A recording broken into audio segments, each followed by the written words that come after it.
तो आज एक सुंदर रसिकमय कथा का प्रारंभ करते हैं। भक्त के भगवान, भक्त वत्सल भगवान। भगवान भक्त के बिना और किसी के नहीं है। लगता है सबके हैं, लेकिन और किसी के नहीं है। समोहम सर्वभूतेषु न मे द्वेष्योस्ति न प्रिय। गीता में भगवान कह रहे हैं समोहम सर्वभूतेषु, मेरे लिए सब समान है। और कहते हैं मेरे लिए कोई द्वेष पात्र नहीं और मेरा कोई प्रिय नहीं। कितना सुंदर बोलते हैं, समोहम सर्वभूतेषु न मे द्वेष्योस्ति न प्रिय। लगता है बहुत सुंदर बोलते हैं, लेकिन उनकी इस श्लोक की दूसरा हाफ चरण श्लोक में भगवान उल्टा सुल्टा कर देते हैं। लगता है कि सम है, लेकिन कहते हैं ए भजन्ति तुमाम भक्त्या मयि तेषु चापि अहम।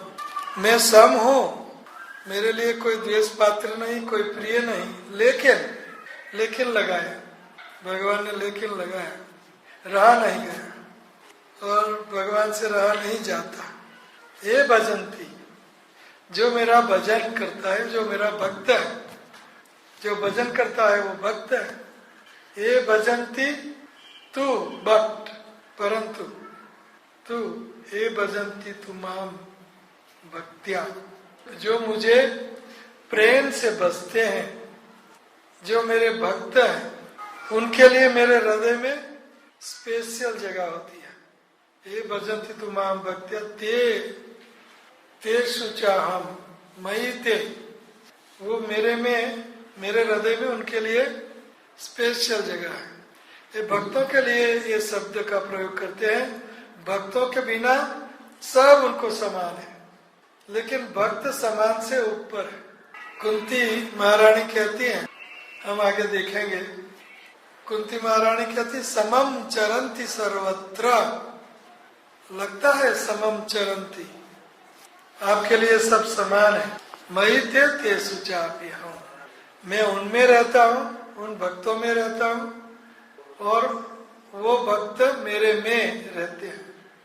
मेरे में अर्थात कृष्ण कॉन्शियस, मेरी चेतना। मयि तेषु चापि अहम् साधवो हृदयाम मह्याम साधुत्व हृदयं च अहम्। साधु नाम हृदयाम च अहम्, साधुओं के हृदय में मैं वास करता हूँ। गीता में कहते हैं जरूर, सर्वस्य चाहम हृदि सन्निविष्टो, मैं सबके हृदय में रहता हूँ। और भागवत में क्या कहते हैं, ऐसा नहीं है। भगवान भी उल्टा सुल्टा बोलते भक्तों के लिए। भागवत में क्या कहते हैं, साधु नाम हृदय मह्याम साधुत्व हृदयम च अहम्, और मेरे हृदय में और कुछ नहीं मिलेगा। साधु मिलेंगे, भक्त मिलेंगे। साधु का अर्थ भक्त। अपि चेत सुदुराचारो भजते माम अनन्य भाग, भगवद गीता। साधुरेव समन्तव्य, जो भगवान कृष्ण को अनन्य भाव से, अन्य भाव से भजता है, वही साधु है। तो साधु अर्थात भक्त। साधु नाम हृदयाम मह्याम साधुत्व हृदयम च अहम् मद अन्यात् न जानाति नाहं तेभ्यो मणाकपि। मेरे सिवा भक्त लोग और कुछ नहीं जानते, जीरो। कृष्ण के बिना वो कुछ नहीं जानते, न खाना जानते, न खाना पकाना। अगर कृष्ण के लिए है तो पका देंगे, क्योंकि वो कृष्ण के लिए है। मद अन्यात् न जानाति, मेरे बिना और कुछ नहीं जानते। नाहं तेभ्यो मणाकपि, और मैं भी उन भक्तों के बिना और कुछ नहीं जानता। तो भगवान लगते हैं कि भगवान डुप्लिशियस है, भगवान दुभाषी है। गीता में कुछ और कहते हैं, भागवत में कुछ और कहते हैं। और गीता में भी, गीता ऊपर का श्लोक अलग, नीचे का वही श्लोक में नीचे वाला अलग।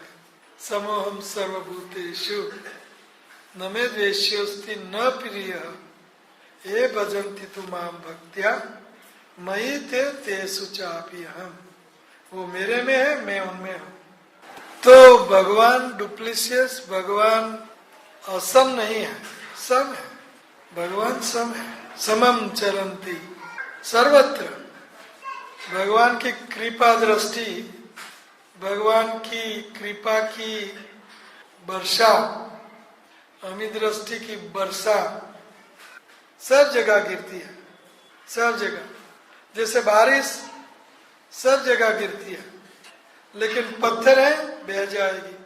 और सुंदर पौधा वाली क्रॉप खेती है, बारिश यहाँ जितनी बरसे उतनी बार, लेकिन यहाँ पत्थर उनकी कीमत नहीं जानता, न पत्थर इनको पकड़ता है।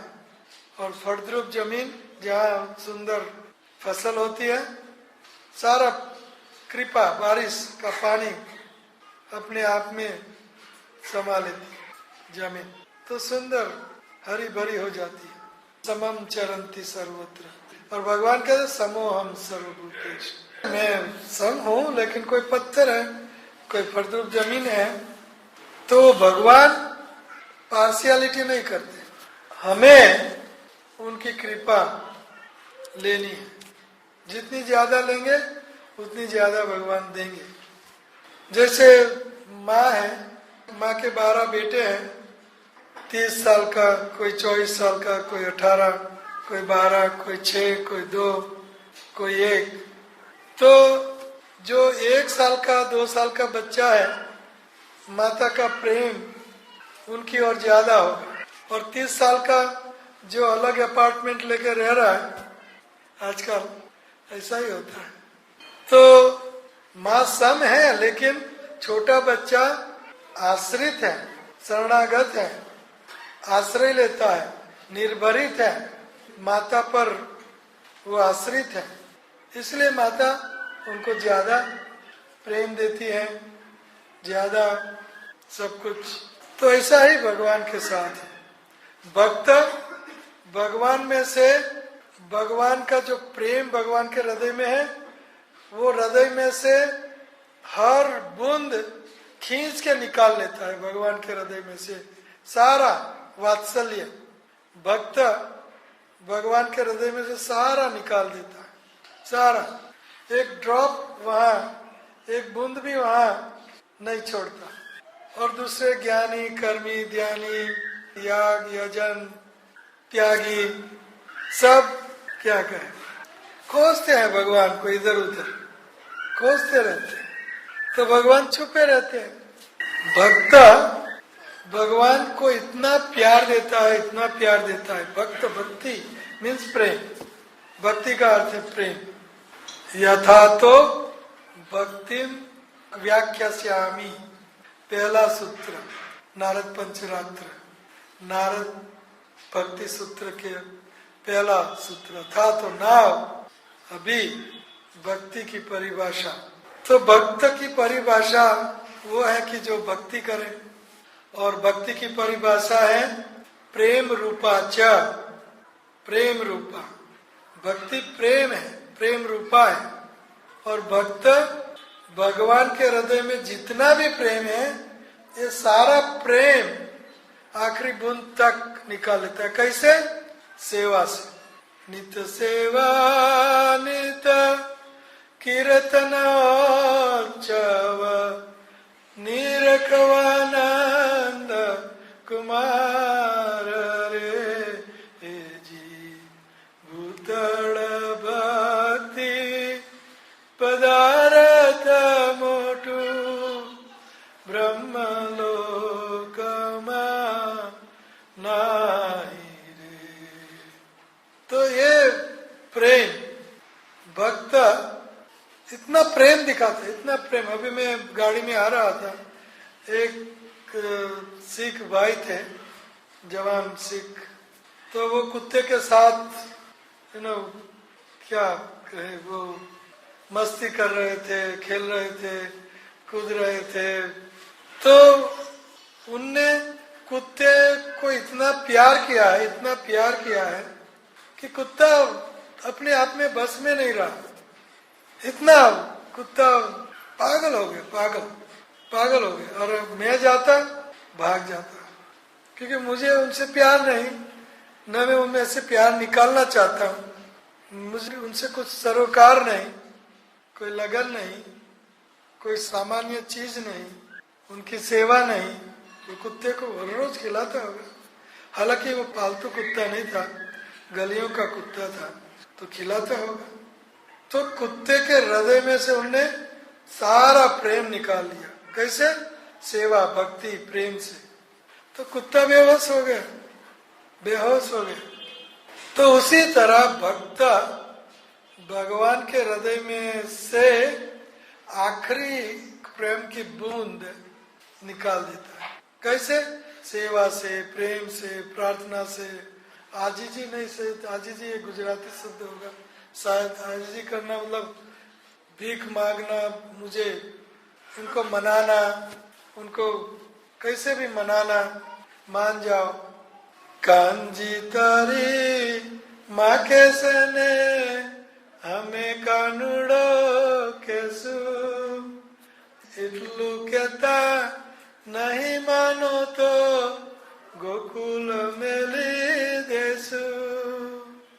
गोपियां कृष्ण को कहती है, कांजी तेरी माँ कहेगी तुझे, जसोदा माई हमको कांजी, मेरा कांजी, मेरा बेटा, मेरा कांजी। हाँ, मैं कांजी बांजी नहीं कहेगी, ये कांजी तेरी माँ कहेगी। हम तो कानुड़ो, कनुआ, बलुआ, कहाँ गया बलुआ, कनुआ। कांजी तारी माँ कैसे ने, हमें गोपियां बोल रही है, हमें हम कानुड़ो कहेंगे। और इतना कह के अगर नहीं मानोगे आप, तो हम गोकुल छोड़ देंगे, हम गोकुल में नहीं वास करेंगे, हम गोकुल छोड़ देंगे। यह हमारा रागानुग है, रागानुग। गोपियां रागात्मिक भक्त हैं, और गोपियों ने कृष्ण के हृदय में से प्रेम का हर बूंद बाहर निकाला। स्पेशली राधा रानी ने, राधा रानी चंद्रावली, हर बूंद बाहर। जैसे पत्नी पति को खिलाती है, सेवा करती है, सब कुछ करती है, और पति भी पत्नी से प्रेम करता है, लेकिन पति सीमा में रहती है, सीमा में। मेरे पति देव, पूजनीय पति देव। और प्रेमिका, तो पति देव तेरे घर का है ना, गलबाई, और इतना प्रेम करेगी, इतना ये करेगी, वो करेगी, क्या नहीं करेगी, और हम वर्णन नहीं करेंगे। और आखिरी बूंद उनकी बाहर निकाल देगी, प्रेम की आखिरी। तो उनके बिना वो रहा भी नहीं जाएगा, उनके बिना वो रहा नहीं जाएगा। तो ये भगवान कहते समोहम सर्वभूतेषु, मैं समम हूँ, मेरा कोई द्वेष नहीं, पात्र नहीं, मेरा कोई प्रिय नहीं। लेकिन भजन्ति तु माम भक्त्या मयि ते सुचापि हम, मैं उनमें हूँ, वो मेरे में है। इसलिए भगवान को कहना पड़ा, साधुनाम हृदयम मह्याम, भागवत, साधुत्व हृदयम च हम मद अन्यात न जानते। देखो क्या कंडीशन लगा, मेरे बिना और कुछ जानते ही नहीं भक्त लोग। कृष्णा कृष्णा कृष्णा कृष्णा कृष्णा कृष्णा कृष्णा है। ब्लाइंडर, जैसे घोड़ा को एक दिशा देने के लिए हम घोड़े की आंखों पर ब्लाइंडर लगाते, सीधा देखे, सीधा। उसी तरह भक्त ब्लाइंडर, सीधा कृष्णा कृष्णा कृष्णा। उनको कृष्ण की सेवा के बिना, कृष्ण के भक्तों के बिना, कृष्ण का गांव धाम के बिना और कुछ दिखाई नहीं देता कृष्ण के बिना। ऐसे भक्त, आश्रित भक्त, उनके बिना कृष्ण कैसे कहाँ रह सकता है। नाहम तिष्ठामि वैकुंठे योगिनाम हृदयेषु वा यत्र गायति मद भक्ता तत्र तिष्ठामि नारद। हे नारद, मेरे भक्त जहाँ, मैं वहां, जहाँ मेरे भक्त वहां मैं, उनसे रहा नहीं जाता। कृष्ण से रहा नहीं जाता। संत चाले तो आगड़ चालो, संत सुए तो जगू रे, मारा रे संतनी निंदा करे तेनी, जीवा संगज कापुरे, प्राण थकी मुने वैष्णव वाला, हरनी शयने गाऊं रे। संत चाले तो हूँ आगड़ चालू, मेरे भक्त सब चलते हैं तो मैं उनके आगे आगे चलता हूँ, और संत सोते हैं तो मैं जागता हूँ, उनके रक्षण के लिए मैं जागता हूँ। संत चलते हैं तो रक्षण के लिए मैं आगे चलता हूँ, और मेरे संत, मेरे साधु, मेरे भक्त की जो निंदा करता है उनकी जीभ के साथ सब कुछ काट लेता हूँ। जीवा संगज, संग साथ, जीवा संगज का पूरे काट लेता है। तो ये भगवान का वात्सल्य है, ये भगवान का वात्सल्य है। और भक्त उनके वात्सल्य का, वात्सल्य प्रेम का जो जितना भी है उतना मेरी ओर चाहिए। हर भक्त चाहता है सारा प्रेम मुझे चाहिए, मुझे चाहिए। तो कृष्ण से रहा नहीं जाता।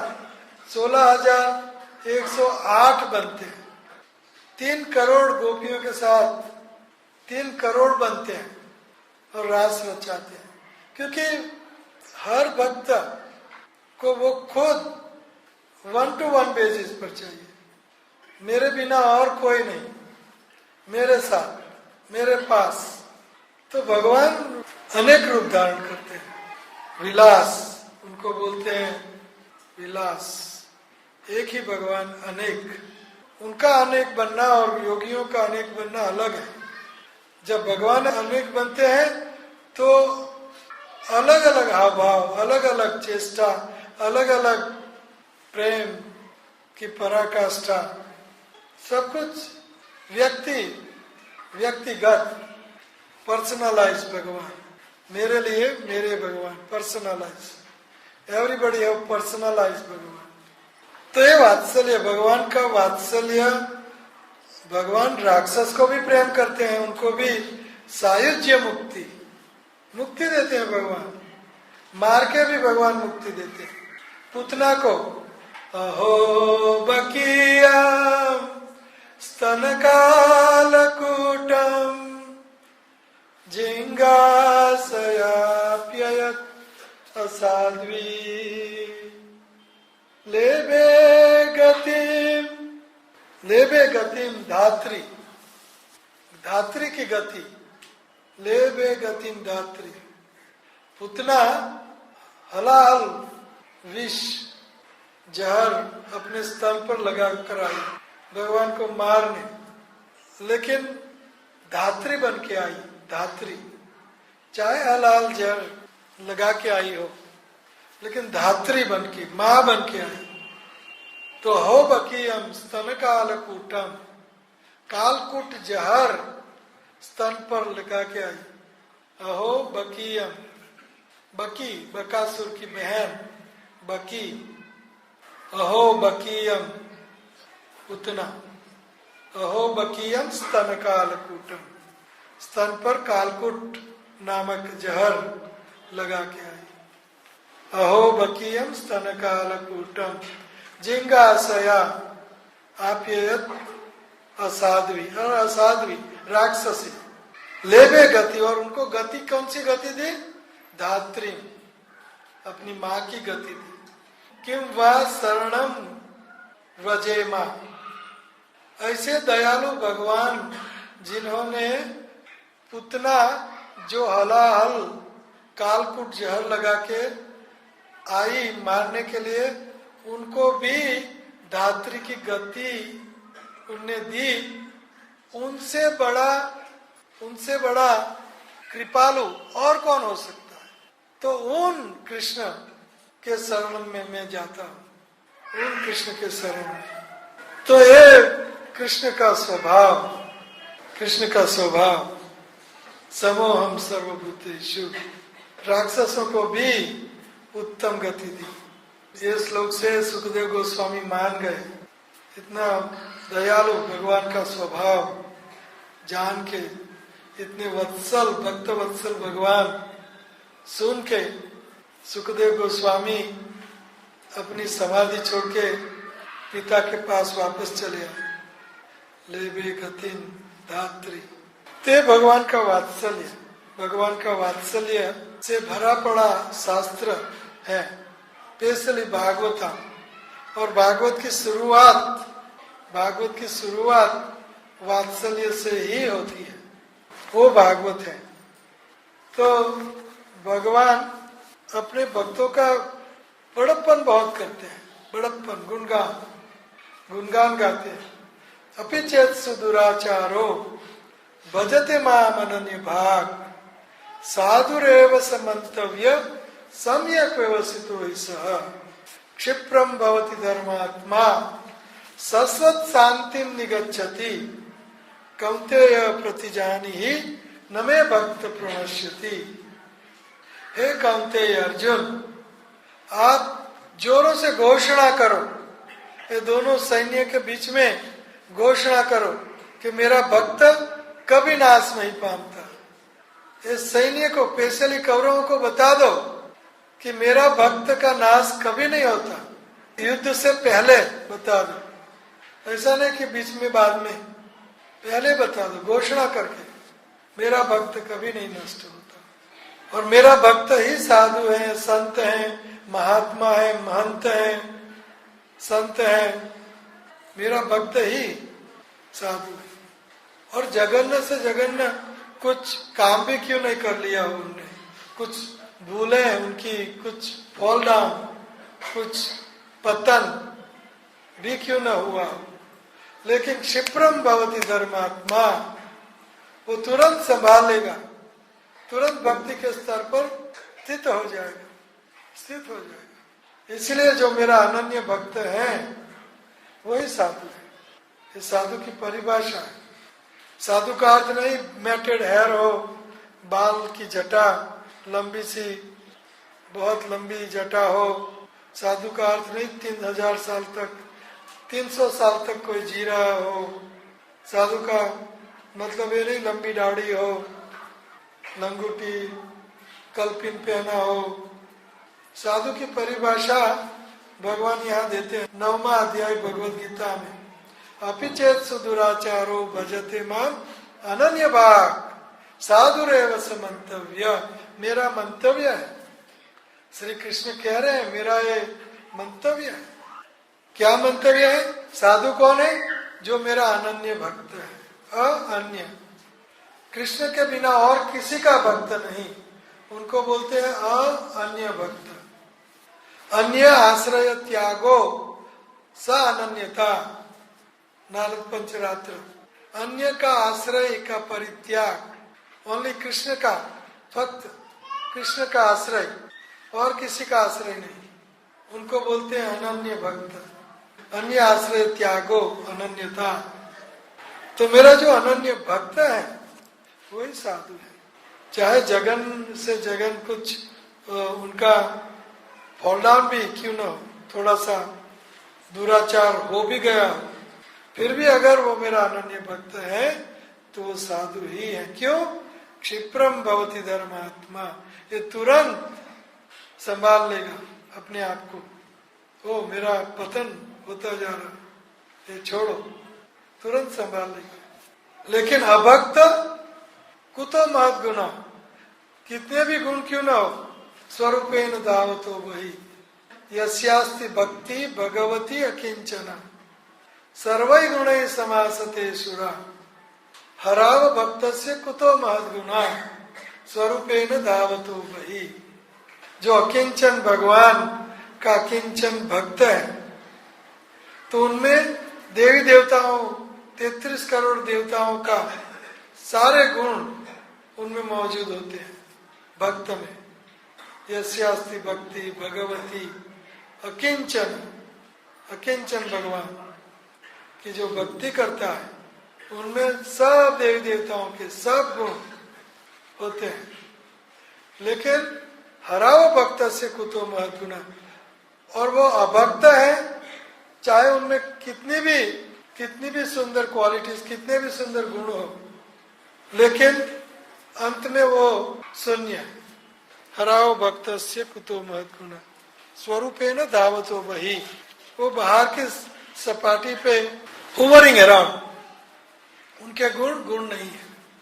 तो भगवान कहते हैं कि मेरा भक्त ही साधु है और मेरा भक्त का कभी नाश नहीं होता। ये इनकी वत्सलता है, भक्त वत्सलता। मेरा भक्त का कभी नाश नहीं होता है, उनकी प्रतिज्ञा है। भगवान कृष्ण की प्रतिज्ञा है, प्रतिजानी न मे भक्त प्रणश्यति, ये मेरी प्रतिज्ञा है। भगवान प्रतिज्ञाबद्ध है। और भागवत में 11:542 स्वपाद मूल भजत प्रियस्य व्यक्त अन्य भावस्य हरि परेश परेश विकर्म यच्च उत्पतितम कथान्य दुनोति सर्वम हृदि सन्निविष्ट स्वपाद मूलम भजत प्रियस्य। जो भगवान श्री कृष्ण का भजन करता है वो चाहे विकर्म यच्च, चाहे कुछ विकर्म से वो थोड़ा भक्ति से च्युत भी क्यों ना हो गया हो, लेकिन भगवान उनके हृदय में बैठे हैं, उनको संभाल लेते हैं, क्योंकि वो भक्त है। भजत प्रियस्य, भजत भज धातु भक्त, तो ये भगवान की भक्त वत्सलता है। तेषाम सतत युक्ता नाम भजताम प्रीतिपूर्वकम ददामि बुद्धि योगम त्वम येन माम उपयांति ते। भगवान हृदय में से उनको ज्ञान जम दीपा प्रगटाते हैं भक्तों के हृदय में। तो तेषाम सतत युक्ता नाम भजताम प्रीतिपूर्वकम, जो प्रीति से मेरा भजन करता है, मेरा भक्त है, जो मेरा भक्त मुझे प्यार करता है, तो उनको मैं क्या देता हूँ? ददामि बुद्धि योग, मैं उनको बुद्धि देता हूँ जिससे वो मेरी और जल्दी से आए। God helps those who helps themselves. ददामि बुद्धि योग, मैं बुद्धि योग आता हूँ। तेषाम सतत युक्ता नाम, जो सतत प्रयत्न कर रहे हैं, भजताम प्रीति पूर्वक, और मेरी प्रीति पूर्वक भक्ति करता है, उनको मैं बुद्धि योग देता हूँ ताकि वो मेरे पास आए। ये उनका वात्सल्य है, भक्त वत्सल्य था, भक्त वात्सल्य। और भक्त वश्यता भी है। भगवान भक्त वत्सल है और भक्त वश्य है, वश में, भक्तों के वश में और भक्तों के प्रेम में, भक्त वत्सलता। भगवान के 3 स्वरूप हैं। वदंती तत्ववेदम तत्वम यद ज्ञानम अद्वयम ब्रह्मेति परमात्मेति भगवान इति सभ्यते। वदंती तत्वविदम, तत्व को जानने वाले तत्वविद कहते हैं, क्या कहते हैं? कि जो भगवान है वो 3 स्वरूपों में होते हैं, लेकिन है एक तत्व। 3 स्वरूप कौन से? ब्रह्म, परमात्मा और भगवान। इति सभ्यते, ब्रह्मेति परमात्मेति भगवान इति सभ्यते। 3 स्वरूप में भगवान। तो पहला स्वरूप क्या है? ब्रह्म। भृंगयति, बृहयति, बृहयति, जो बड़ा है और जो दूसरों को बड़ा करता है, उनको बोलते हैं ब्रह्म। बड़ा, सर्वेदमिदम खल्व ब्रह्म, सब कुछ ब्रह्म है, इतना बड़ा है ब्रह्म। अर्थात निराकार स्वरूप भगवान का, अणु अणु में, कण कण में समाये, निराकार। ये भगवान का स्वरूप, एक स्वरूप है, एस्पेक्ट। परमात्मा सबके हृदय में सन्निविष्टो, सर्वस्य चाहम हृदय सन्निविष्टो, मत स्मृति ज्ञानम अपोहनम च, वेदश्च सर्वैर अहमेव विद्यो वेदांत कृत वेद विद च हम। हृदय सन्निविष्टो, जो हृदय में बैठे हैं भगवान, वो परमात्मा के रूप में चार हाथ वाले विष्णु भगवान, चार हाथ वाला जो विष्णु भगवान का रूप है, अंगुष्ठ, भागवत में कहा इतना रूप, अंगुष्ठ रूप हमारे हृदय में भगवान। तो ये परमात्मा, योगी लोग परमात्मा का ध्यान करते हैं, परमात्मा का ध्यान योगी लोग करते हैं, और ज्ञानी लोग ब्रह्म का उपासना, ब्रह्म की उपासना, ब्रह्म। और भगवान इति सभ्यते, भक्त भगवान की उपासना करते हैं, भक्त भगवान की उपासना करते हैं। भगवान मीन्स कृष्ण। तो भगवान कृष्ण ये दया बता सकते हैं हमारे पर, वात्सल्य बता सकते हैं। भगवान इति सभ्यते, हृदय में भगवान जो है, जो योगी लोग ध्यान करते हैं, वो है उपद्रष्टा उन्मंता। वो भगवान हमें देखते हैं, जो हम कार्य करते हैं, कर्म करते हैं, उसके मुताबिक वो फल देते हैं। वो करुणा नहीं कर सकते। उपद्रष्टा उन्मंता, सो सैल्यूरी, आप जिसके लायक हो वो आपको देंगे। परमात्मा हृदय में बैठे हुए देख रहे हैं, नो करुणा। अगर एक पर करुणा, परमात्मा हृदय वाले भगवान करुणा एक पर कर दे तो दूसरा नाराज हो जाएगा। इसलिए परमात्मा जो हमारा कर्म है वो नोट करता है और उनके मुताबिक हमें फल देता है, न ज्यादा न कम। और निर्गुण ब्रह्म, निराकार ब्रह्म, वो निर्गुण है, निर्विशेष है, निराकार है। उसके पास अगर हम वात्सल्यता की भीख मांगे, मुश्किल है। पहले से निर्गुण है, निराकार है, निर्विशेष है, वो वात्सल्य नहीं बता सकता। और न हमारी तरह है एम्बॉडीड लिविंग एंटिटी, हम एम्बॉडीड है, हम देहधारी, देहवद्वीर वाप्यते, 9th चैप्टर। तो भगवान कहते हैं क्लेशो अधिक तरस्तेषाम अव्यक्ता सक्त चेतसाम अव्यक्ता ही गति दुखम देहवद्वीर व्याप्यते। सो क्लेश होता है, क्लेश, क्लेशो अधिक तरस्तेषाम, अव्यक्ता स्वरूप, अव्यक्त स्वरूप की उपासना क्लेशदायी है। क्यों? देहधारी है, हम देहधारी हैं, इसलिए निराकार स्वरूप की उपासना दुखदायी होती है। कैसे? अगेन, क्लेशो अधिक तरस्तेषाम, क्लेश होता है, क्लेशो अधिक तरस्तेषाम अव्यक्तासक्त चेतसाम, अव्यक्त स्वरूप की उपासना देहधारियों के लिए दुखदायी होती है। तो वो निराकार ब्रह्म हमारे ऊपर कृपा कैसे करेगा? मुश्किल है। और हृदय में बैठे हुए परमात्मा जो हम करते हैं वो देखते हैं, वो हमें देते हैं। तो वहां भी दया दृष्टि नहीं है।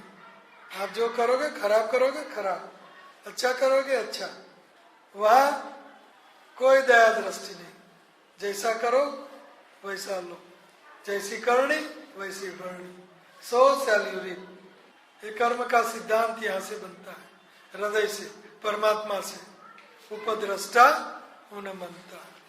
तो इसलिए परमात्मा वात्सल्य से पर है, या तो वात्सल्य परमात्मा से पर है, उल्टा, उनका विषय नहीं है वात्सल्य परमात्मा का। और निराकार ब्रह्म का तो हो ही नहीं सकता। क्लेशो अधिक तरस्तेषाम अव्यक्ता सक्त चेतसाम अव्यक्ता ही गतिर दुखम देहवद्वीरुवाप्यते। तो भगवान इति सविदे, भगवान करुणा करी द्रौपदी पुकारी, पट्ट मेंढी पट्ट गए वनमाली, ऐसे प्रेम पुजारी राधे श्याम श्याम श्याम, राधे श्याम श्याम श्याम, केशव कलिमल हारी राधे श्याम श्याम श्याम। 30 साल पहले गुनगुनाया हुआ पुराना, ये हमारे प्रभुपाद के जमाने का ये कीर्तन है। जय माधव मदन मुरारी राधे श्याम श्याम श्याम, केशव कलिमलहारी राधे श्याम श्याम श्याम, करुणा कर द्रौपदी पुकारी, पट्ट में लिपट गए बनमाली, ऐसे प्रेम पुजारी राधे श्याम श्याम श्याम। आक्रोशित हो गए भगवान, द्वारिका में बैठे थे रुक्मणी के साथ सिंहासन पर, और यहाँ दुशासन द्रौपदी जी का चीर हरण कर रहा है। पहले तो दुशासन उनके अंतःपुर में गया, द्रौपदी के अंतःपुर में जहाँ रानियां रहती है, जहाँ किसी का प्रवेश नहीं होता, वहाँ घुस गया और द्रौपदी के बाल पकड़ के मुझको खींचता। 10,000 हाथियों का बल था उसमें। दुशासन खींच के द्रौपदी को बड़ी सभा में लाता है, और द्रौपदी अपने हर पति को पुकारती है, और भीम वैसे, और धनुष बाण अर्जुन, लेकिन कुछ कर नहीं पा रहे। Sold out, everything is lost in युद्ध क्रीड़ा, सब कुछ गवा दिया। द्रौपदी को खींच के लाता है और उनको वहां शर्मिंदा की जाती है द्रौपदी को। तो भगवान अपनी पटरानी के साथ सिंहासन पर आरूढ़ हैं, और भगवान कहते हैं रुक्मिणी जी को कि मुझे हे गोविंद हे गोपाल कह के द्रौपदी पुकार रही है, मेरे नाम लेके पुकार रही है, और ये नाम लेने पर इनका ऋण मेरे पर बहुत जोरों से बढ़ता जा रहा है, बहुत तेजी से बढ़ता जा रहा है, और ये ऋण से मेरे से रहा नहीं जाता। मैं अभी एक क्षण यहाँ नहीं रह सकता। और तुरंत गरुड़ चढ़ी आवजो गिरिधारी, लज्जा मोरी राख जो गिरिधारी। द्रौपदी पुकारती है, गरुड़ पर आरूढ़ होके जल्दी जल्दी भागते हुए, गिरधारी आप आओ और मेरी लज्जा बचाओ, लज्जा मोरी राख जो गिरधारी। तो रुक्मिणी को कहते हैं 2 नाम, उनने मेरे 2 नाम से मुझे पुकारा, तो ये ऋण इतना मेरे पर चढ़ता जा रहा है, बढ़ता जा रहा है, मेरे से रहा नहीं जा रहा है। तो भगवान तुरंत छलांग लगा के गरुड़ पर आरूढ़ होके तुरंत हस्तिनापुर, और पट्ट में लिपट गए वनमाली। वनमाली 9,099 साड़ी, अनलिमिटेड साड़ी से उनकी रक्षा की। भगवान कभी भी किसी का ऋण नहीं रखते। तो द्रौपदी ने पुकारा, भगवान चले आए। तो इसे भक्तों के लिए भगवान इधर उधर भागते रहते हैं, भागते रहते हैं। पांडवों के लिए क्या नहीं किया, सारा महाभारत। और भागवत की शुरुआत ही वहां से होती है, भक्त वत्सलता से। तो मैं कथा की शुरुआत करूंगा। तो भागवत की भूमिका पहला स्कंद और 9वां अध्याय तक हुई, और उससे पहले 7वें अध्याय से भागवत की कथा की शुरुआत होती है। श्री व्यासदेव के पुत्र श्रील सुखदेव गोस्वामी न केवल दिव्य शक्ति से युक्त थे, अपितु वे भगवान के भक्तों के भी अत्यंत प्रिय थे। इस प्रकार उन्होंने इस महान कथा श्रीमद् भागवत का अध्ययन किया। क्यों किया? भगवान के भक्तों के भी अत्यंत प्रिय श्री कृष्ण अपने भक्तों के साथ कितना वात्सल्य, कैसा वात्सल्य से व्यवहार करते हैं, इनकी कथा मैं शुरू करूंगा। सुखदेव गोस्वामी कहते हैं। ये कथा की शुरुआत कहाँ से करते हैं? पांडवों से। सुत गोस्वामी ने सौनक आदि ऋषियों को संबोधित किया। अब मैं भगवान श्री कृष्ण की दिव्य कथा तथा राजर्षि परीक्षित राजा के जन्म, कार्यकलाप तथा मोक्ष विषयक वार्ताएं एवं पांडुपुत्रों द्वारा गृहस्थ आश्रम के त्याग की कथाएं कहने जा रहा हूँ, जो वात्सल्य से भरपूर है। तो यहाँ से सुत गोस्वामी और सौनक आदि ऋषियों को पांडव गण की कथा से शुरू करते हैं। क्यों? ऐसा क्यों? क्योंकि पांडवों की कथा ये श्री कृष्ण के वात्सल्य प्रेम से परिपूर्ण भरपूर है। इसीलिए जब दोनों दलों अर्थात कौरवों तथा पांडवों के अपने अपने योद्धागण कुरुक्षेत्र के युद्ध स्थल में मारे जा चुके और मृत योद्धाओं को उनकी इच्छित गति प्राप्त हो गई, और जब भीमसेन की गदा के प्रहार से मेरुदंड टूट जाने से धृतराष्ट्र का पुत्र विलाप करता गिर पड़ा, तो द्रोणाचार्य के पुत्र अश्वत्थामा ने द्रौपदी के सोते हुए 5 पुत्रों के सिरों को काट कर मूर्खतावश उन्हें उपहास स्वरूप यह सोचते हुए उसे अर्पित किया कि इससे उसका स्वामी प्रसन्न होगा। लेकिन दुर्योधन ने इस जघन्य कृत्य की निंदा की और वह तनिक भी प्रसन्न न हुआ। तो युद्ध के अंत में दुर्योधन भीम की गदा के प्रहार से जंगा में उनको प्रहार करता है, तो वो दुर्योधन आधा मृत हो जाता है और गिर पड़ता है और एक जगह पड़ा हुआ है।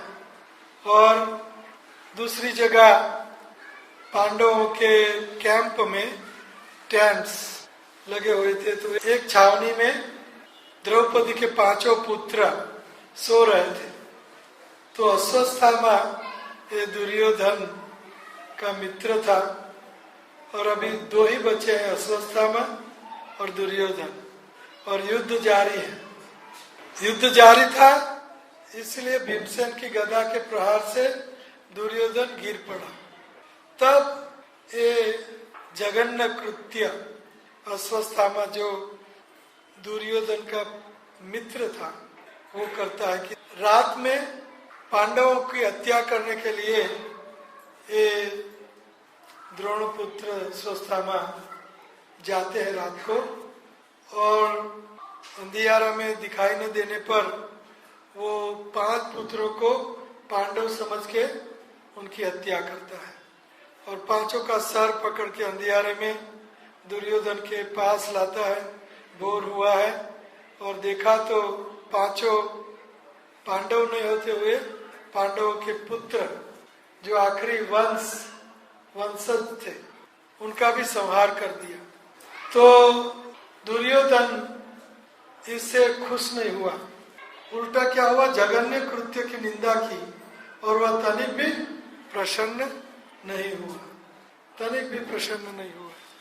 इस प्रकार मित्र तथा सारथी के रूप में अच्युत भगवान द्वारा मार्गदर्शित किए जाने वाले अर्जुन ने अपनी प्रियतमा को ऐसे कथनों से तुष्ट किया।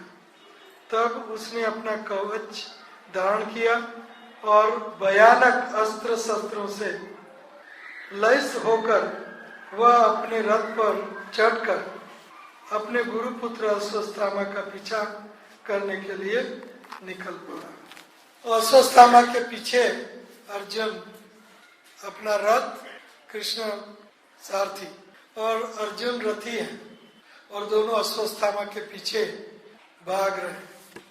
ऐसा वचन देके कि द्रौपदी को इन अश्वत्थामा का सर लाके उनके सर पर पांव रखे आप ये पुत्रों का अंत्येष्टि संस्कार करोगी, ऐसा वचन देके वो भगवान रथ पर आरूढ़ हुए और राजकुमारों का हत्यारा अश्वत्थामा अर्जुन को दूर से ही अपनी ओर तेजी से आते हुए देखकर अपने रथ पर सवार होकर डर के मारे अपनी जान बचाने के लिए उसी तरह भाग निकला जिस प्रकार शिव जी के भय से ब्रह्मा जी भागे थे।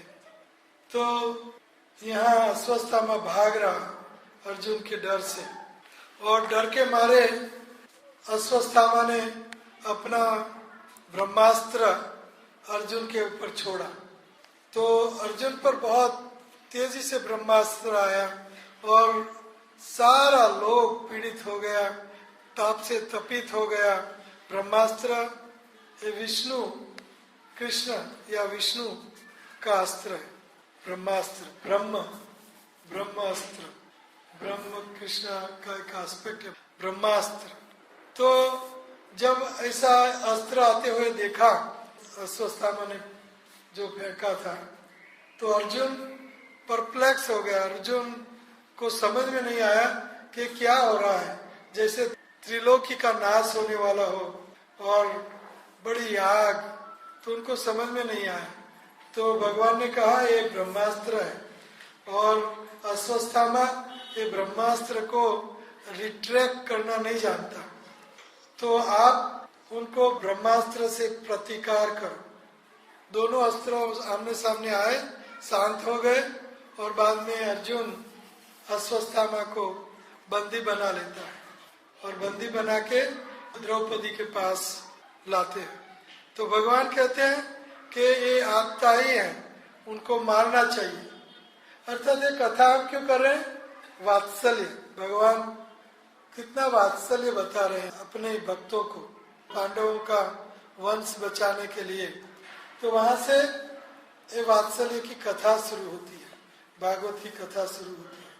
तो अश्वत्थामा को बांध के द्रौपदी के पास उनको फेंका और बाद में द्रौपदी करुणावश कहती है ब्राह्मण है, गुरु का पुत्र है और उनको छोड़ देना चाहिए। भगवान कहते हैं ये आत्ता ही है और आपके पुत्रों को मारा है, उनको मारना चाहिए, दंड देना चाहिए। और भीम बहुत क्रोधवश उनको मारना चाहता है। तो आखिरी में भगवान भक्तवत्सल है, गो ब्राह्मण हिताय च, ब्राह्मणों के भी हितकारी है। तो चाहे कोई गिरा हुआ ब्राह्मण भी क्यों न हो, भगवान उनके हितकारी होते हैं। तो भगवान ने बीच का रास्ता निकाला और अर्जुन को कहा कि उनका मुंडन करने से और उनके सर पर जो चूड़ामणि है वो चूड़ामणि काट लेने से वो अपमानित हो जाएगा और ये ब्राह्मण के मृत्यु के बराबर है। इसलिए आप उनका चूड़ामणि उतार लो और सेविंग कर लो। तो ऐसे करके उनको छोड़ दिया गया। तो जब छोड़ दिया गया तो वो इतना क्रूर था और इतना द्वेषी था कि उनने बाद में उत्तरा के ऊपर, उनके गर्भ के ऊपर अश्वत्थामा ने ब्रह्मास्त्र चलाया और परीक्षित महाराज गर्भ में थे उनकी हत्या के लिए। तो उत्तरा भगवान के पास, भगवान की ओर दौड़ती है और भगवान को त्राही त्राही भगवान को प्रार्थना करती है उत्तरा कि मेरा चाहे मृत्यु हो जाए लेकिन से मेरा गर्भ की रक्षा करो, चाहे मेरा मृत्यु हो जाए। तो भगवान भक्त वत्सल है और भक्तों का आखिरी वंशज, उनको बचाने के लिए भगवान खुद उत्तरा के गर्भ में प्रविष्ट होते हैं, प्रवेश करते हैं और परीक्षित महाराज को बचाते हैं। तो ये भक्त वत्सलता भगवान की, और ये भक्त वत्सलता दिखाने के लिए भागवत की शुरुआत भक्त पांडवों की कथा से सुत गोस्वामी और सुखदेव गोस्वामी कथा की, भागवत कथा की शुरुआत करते हैं, भक्त वत्सलता। तो भक्त वत्सल भगवान की